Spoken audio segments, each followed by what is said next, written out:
Hi, welcome to my first YouTube video. I've always wanted to start my own channel, and now that I have a bachelor's in psychology, she's gonna be a barista. I'm really excited to combine a lot of the knowledge that I'm interested in with creativity and YouTube, so stay tuned. Today I'm gonna be talking about limerence and what we can do about it, because it is such a strange and common phenomenon that can be so consuming and so distracting. A lot of people can relate to this feeling of when a crush stops being fun and starts to spiral into something else.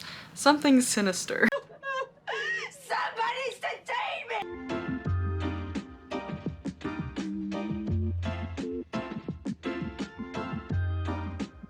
But I think there's actually a way to use this romantic obsession and the energy from it to transform your life and your creativity using some of Carl Jung's psychology and other methods. Let's get into it. Defining limerence. The term was coined by Dorothy Tanav in the 70s, and it is defined as the mental state of being intensely infatuated when reciprocation of the feeling is uncertain. This state is characterized by intrusive thoughts and idealization of the other, typically with a desire for reciprocation to form a relationship. Unlike normal infatuation, limerence is one-sided. So Tanav had observed so many people experiencing this obsessive state, and she knew it was not exactly love or even a crush. It was all-consuming and involuntary. Once she defined it, she studied limerence for decades and collected data from thousands of people. She saw really similar patterns repeated cross-culturally and across all genders and ages. Limerence is an uncontrollable, biologically determined, inherently irrational, instinct-like reaction that gnaws at the foundation of our vain beliefs about free will, unique among the human experience, and the total control it assumes of one's thought process and the total helplessness of the thinker. No matter their degree of intelligence, emotional maturity, self-awareness, psychological stability, or force of will.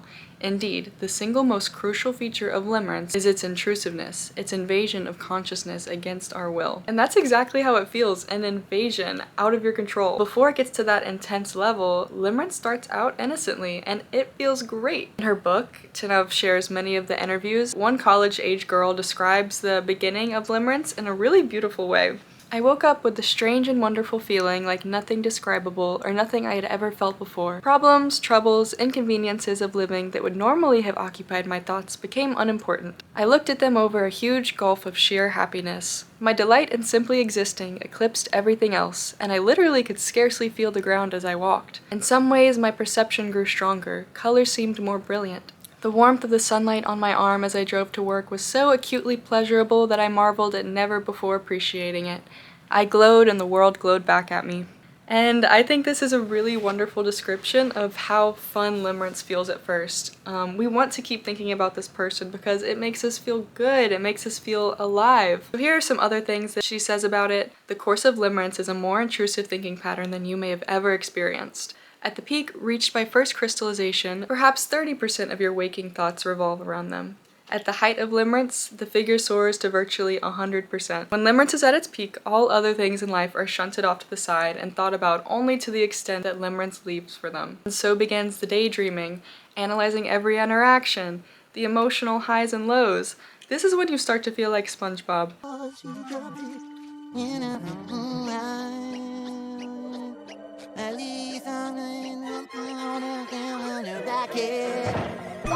And that is not a fun thing to feel. Tanav outlines the features of limerence and what makes it different from love or a crush. Here's the list, and we've basically said most of this, but I want to highlight this one. A remarkable ability to emphasize what is truly admirable in the limerence object and to avoid dwelling on the negative, even to respond with compassion for the negative and render it, emotionally if not perceptually, into another positive attribute. And this one goes to show that you can fall for someone who has blaring red flags if you're experiencing limerence, because limerence will make those red flags look real beige. We know that limerence is a dangerous place to be. It overrides your ambitions, distracts you from everything, but it's intrusive. You can't even help it. So what is the cure?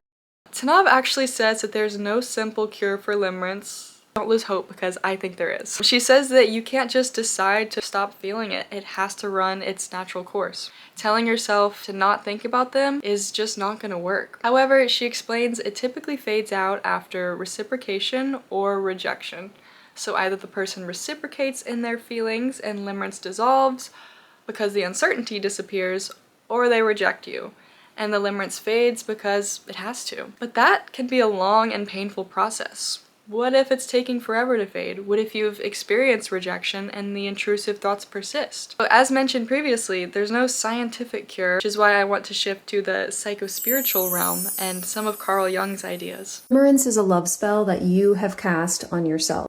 Your romantic obsession has a lot more to do with your internal stories than it has to do with the other person. Because they are not the source, they are the reflection. A mirror showing you a side of yourself that maybe you have not given yourself permission to explore. This really struck me, the idea that it's not about the person, but what they symbolize.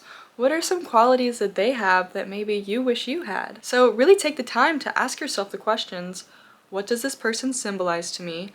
Do they have a specific quality that I wish I possessed? For example, if the person is assertive and independent, maybe you need to explore your assertiveness and independence.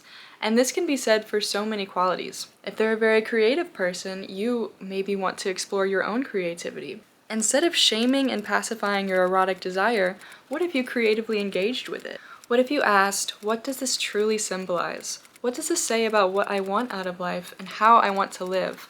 The person that you are projecting your storied romanticism on, they are merely a reflection.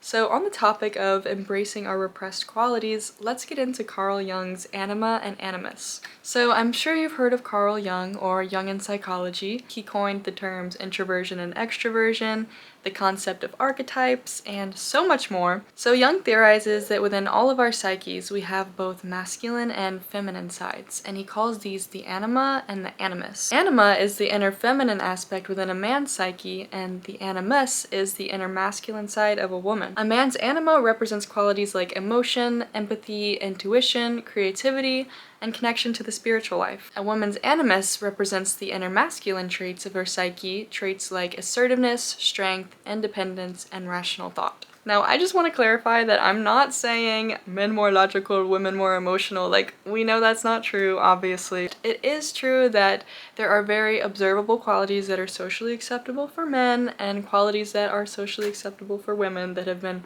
reinforced for thousands of years. So whether we like it or not, women are going to be more likely to possess feminine qualities and men are going to be more likely to possess the masculine qualities because it's what we've been socialized to do. And it's up to us to practice integrating these repressed qualities. The anima animus represents the missing half of your psyche, the parts you unconsciously seek in others until you find and embrace them in yourself. Jung believed that integrating these inner opposites rather than repressing them leads to psychological wholeness. When integrated, they bring balance and self-awareness. But when we don't integrate them, our anima and animus, they're projected onto romantic partners, which causes intense attraction, conflict, misguided connections, and distorted expectations. We're overly drawn and attached to people who possess qualities that we have not yet found within ourselves. You're not just in love with them, you're in love with your own unconscious potential reflected in them. Now you may be wondering, what if the person sucks? Like, what if I don't want to be like them, but I still can't get them out of my head? My girl has an answer. What does it mean when we're attracted to the bad boy? The bad boy is seductive to the side of ourselves that longs to be free of society's judgment. Because the bad boy does not care about being perceived as good. He takes action, he flouts convention, he does not fear reprisal. And for this reason, I think it's very important for women especially to get in touch with their aggression. Our aggression is the part of us that is willing to maintain a boundary, is willing to stand up and defy others' expectations. If we are so crippled by needing to be perceived as good, if we are not willing to sometimes be the villain in somebody else's story, this can cause a pattern of self-abandonment, where we constantly compromise what it is we actually want and need to make others comfortable. The bad boy loves making other people uncomfortable. So if you find yourself being attracted to this archetype, consider feeding your inner bad boy a little bit of love. And this was really profound to me because it is completely irrational to be so attracted to a walking red flag, but in reality, it's your inner psyche wanting to explore that part of yourself and maybe projecting onto them. Now, obviously, I'm not saying let's go kick puppies and become horrible people, but I do think we really do, as women, have to let go of that need to be perceived as good all of the time. That's prioritizing other people over ourselves. We're not gonna be the perfect person in everyone's story. No, not everyone's gonna like us, and that's okay. Our aggression is the part of us that is willing to maintain a boundary. We have years, decades even, of built up aggression within us that we have not been allowed to express, so feel it. Let yourself feel the aggression in a healthy way. Go on a run and feel angry about all the things you've been repressing. Let yourself feel the anger and listen to some masculine music or music that really just gets you fired up. So I just wanted to clarify that the rest of the video is kind of about the heterosexual experience. And I do wish I could have been a bit more inclusive to different experiences, but I still think that we can use the same framework to any other kind of relationship as well, applying the same idea of what does this other person have that I unconsciously lack, that I unconsciously need to bring into awareness. I will be curious to know if this is still helpful for you, if you're non-gender conforming, and I hope that you can gather something from this regardless, and just wanted to throw that in there. So for a woman who's attracted to a man, limerence may center around a man who seems powerful, decisive, confident, the traits of her unintegrated animus. For a man experiencing limerence, it may center around a woman who is nurturing and empathetic, a projection of his unintegrated anima. A woman is intensely attracted to a man because he mirrors her animus projection. She sees him as wise, decisive, powerful, but in reality, she's projecting her own potential for wisdom and authority onto him. She unconsciously believes the man has what she lacks. Eventually, the real man can't live up to the projection. He disappoints, because no human can embody an archetypal image perfectly. Results: anger, resentment, deep disappointment when the fantasy collapses. And until we let ourselves embrace our own inner masculine traits and stop looking for these qualities externally, that pattern is going to keep happening. Jung goes on to say, "The creative power in a woman can never come to fruition if she is caught in an unconscious imitation of men or identification with the underdeveloped masculine within her unconscious."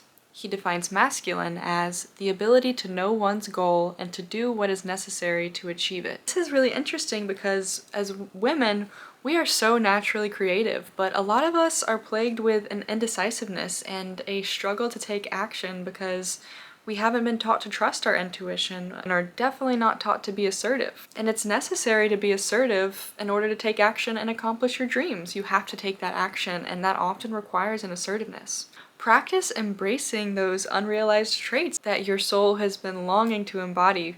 Be assertive, be outspoken, practice apologizing less, take up space like you're a man, listen to some masculine music and feel that assertive energy. I'm learning to stop spending every waking moment people-pleasing and actually practice being selfish. I think so many women can accomplish our dreams if we stop putting all of our energy into romance and devote that to ourselves. And if you're a man experiencing limerence towards a woman, integrate with those feminine qualities about yourself. Men have been socialized not to feel and to avoid showing their emotions. That's really devastating. Feel that sadness, cry for the version of yourself that hasn't been allowed to feel. But once you start allowing yourself that empathy, you will connect with the world in an entirely new way, and you'll stop looking to this woman that you're experiencing limerence towards to fulfill that need, because you'll be fulfilling it within your own being. Practice expressing your feminine side with tenderness and creativity and vulnerability without feeling like it's a sign of weakness. Accept that within yourself and forget everything you've been taught about masculinity, because you need that feminine side in order to connect with people. What happens when a man has not integrated his inner feminine anima? He may shift between idealizing and devaluing women. He may fall in love not with the woman herself, but with the image of his anima he's projected onto her. This leads to obsession, disillusionment, and relationship instability because no real woman can live up to an unconscious ideal. Without anima integration, a man becomes cut off from his inner life, overly rational, mechanical, or spiritually dry. Jung saw the anima as the bridge to the unconscious and to the deeper layers of the soul. Without her, life can feel meaningless or sterile, even if it's outwardly successful. He may suppress feelings, intuition, or empathy, leading to burnout or emotional emptiness. When he integrates her, he gains emotional depth, intuition, compassion. He accesses the feeling function that makes him human and connected. He builds an inner dialogue between reason, masculine, and soul, feminine. Without her, he risks living half a life, strong on the outside, but inwardly incomplete. So for men, integrating your anima is going to lead to a more creative and fulfilled life because you're allowing your soul to feel complete. For women, integrating your animus is going to allow you to finally take action on the creative dreams that you've always had. So we all need to have that harmony and balance within us to self-actualize. It's gonna take some time to integrate and accept these new qualities and embody this new version of yourself. It's not gonna happen overnight. And if every day, every time they pop into your head, you think, okay, it's not about the person, what do they symbolize? How can I embody these new traits? What action can I take to get closer to where I want to be in life? The image of their face will be a reminder of what am I missing right now? I need to embody this balance of masculine and feminine. Practice feeling these new feelings and use them towards your creative goals. For example, I've always wanted to make a YouTube video, but I never had that trust in myself that what I had to say was meaningful. But now that I've integrated my inner masculine qualities, I feel that I have the perfect balance of confidence and assertiveness to know that I trust myself, I trust my judgment, I'm gonna fulfill my creative vision. Another smaller thing that can help us overcome limerence is realizing that you can feel how they made you feel without them. Those feelings of joy and love and happiness, you felt that within yourself. That is your own power, your own creative power. It's not because of the other person. So really think about, how did they make you feel? Did they make you feel beautiful, exciting, romantic, alive? And once you've figured out how this person made you feel, you can practice cultivating those feelings within yourself without that person. I think you can do this by listening to music, dancing, making art, just feeling those feelings without that external source. Because once you realize that you can feel those feelings on your own, okay, you don't need them, it's very empowering. How do we integrate our anima or animus? The first thing Carl Jung would say is to identify your projections. Look at the patterns of your past relationships and see, what have I been attracted to? You'll often meet your unintegrated energies in other people through attraction, irritation, or admiration. The traits that fascinate or frustrate you in others usually mirror parts of you asking for acknowledgement. So ask yourself, what traits am I magnetized or triggered by? Do I idolize or idealize certain men or women? What do these qualities say about my own underdeveloped masculine or feminine qualities? Recognizing those projections is going to help you reclaim those qualities instead of seeking them externally. Now, number 2, you can have a dialogue with your anima or animus. Jung really loved the tool of active imagination. So sit quietly with yourself and visualize your anima or animus. How does he or she appear? What energy do they carry? Ask them questions. What are you trying to teach me? If you really sit still with yourself, you'll be surprised what you got going on in there, okay? Developing those positive qualities. As I mentioned previously, letting yourself feel is a great step, but you also have to integrate action into this. If you're a woman developing your animus, this looks like discipline, following through with plans and boundaries, rational reflection, balancing emotion with logic when needed, speaking your truth and letting your voice carry authority, action, making decisions and taking responsibility for your own direction. You're not suppressing your femininity, you're giving it structure and focus. If you're a man developing your anima, this looks like emotional awareness, allowing yourself to feel and name emotions without judgment. Creativity, express yourself through art, writing, movement, or connection. Practice patience, empathy, and openness instead of control.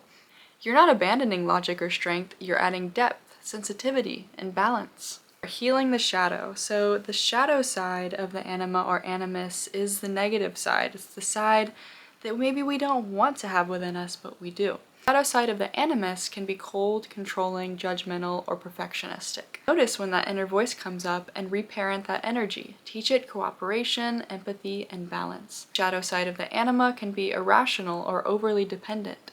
Notice when that emotional energy pulls you into fantasy or resentment. Instead of repressing it, bring it into awareness with compassion. Supposedly, your anima or animus will show up in your dreams.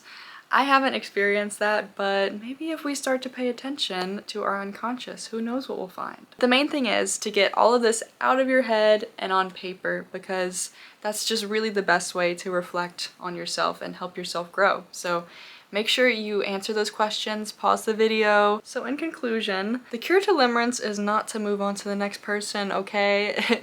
It seems really common, especially in this day and age, that as soon as a relationship or a situationship ends, rather than engaging in the self-discovery that pain can cause, we find a new external source that brings us joy. Number one, that's gonna be a never-ending cycle. Number two, we all have dreams that we want to accomplish. We all have creative visions and ideas, and if we center our lives around romance, we're simply not gonna get there. Romance is exciting and fun and beautiful, but I truly believe that to be in a happy and healthy relationship with ourselves, we have to integrate these shadow qualities so that we don't engage in projection and can have healthy relationships without resentment and break the spell of limerence. So turn that energy inward and let yourself transform. Thank you for watching if you've made it this far. I would love to hear your thoughts in the comments if this helped you and any interesting facts worth sharing. So yeah, stay tuned for more videos. Bye!